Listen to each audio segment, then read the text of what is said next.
আরে ধুর, ওইসব করোনা টিকা ফিকা আমাকে লাগে না। আমরা দিনের রাত পান খাই, মনে সুখী গান গাই, আমাকে পড়ানির ভিতর সব দরবাই লাগে না। দেখা যাবে কি আজকে তো বন্ধ স্যার, কিন্তু কি এমন তো নয় যে করোনা হানে পেটে লাগে না খিদে 1 কেজি চাল কিনতে সেই। তো বাবু টিকা খাবো না ভাত খাবো? তাও তো শুনতে শুনতে ঘুমাসে না। মাইয়াটাই দিতে নিকা, আর তোমরা নিয়ে লাফাচ্ছ দেশে এসে। বাবা বাবা বাবা, তো কই কি দেশে তো কত খেলো, তো কেটে ফেলো আর কেটে খেলো, গড়ে ফেলে রিলি ফেলো, সুলবান্ধা কিলি ফেলো, বঙ্গালিসা নন্দে এলো, নরেন্দ্র মোদী এলো, বিপাশা পশু কি কই পশু এলো, কোরবানির পশু এলো, সেমিটিটা কি জানে কয় না বল খেলেছে, ও মেসি আইলো, জিদান আইলো, আইলো শাহরুখ খান।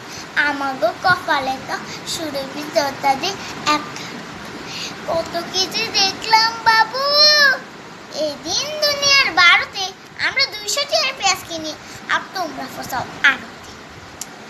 আমরা ভাই গরিব মানুষ, এই রোহিঙ্গাদের মধ্যে আছে জিনিসপত্রের দাম হোক সাইটে খাইয়া।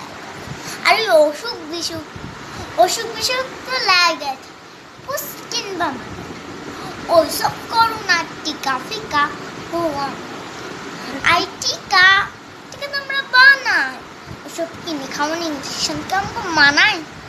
আর কদিন পরে দেখবো মিয়া ফোন দেখে শখে টিকা নিয়ে উড়ে যাচ্ছে কাক সিলার বকে, আখার কাউ খিলকা কিংবা কাউরান বাজারে।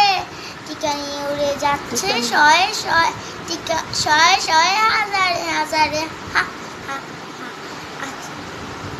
আমাদের দেশে করোনা তো নিজের অবস্থাই টাইট। সকাল সন্ধ্যা সুরবাত ফেলে লগে করা লাগে তার ভাই। তাছাড়া রাস্তাঘাটে যে ঠাসাঠাসি আর ফেরিঘাটে যে ভিড়, তাতে করোনা ভ্যাটকাইয়া সেটকাইয়া হয়ে গেছে ঠিক। হা হা হা। আচ্ছা শয়তান বালুয়া, এমন টিকা কি আছে? এই টিকাটা দেখবার জন্য আমার পড়ানোর মধ্যে আছে। ঠিক আছে, ধন্যবাদ।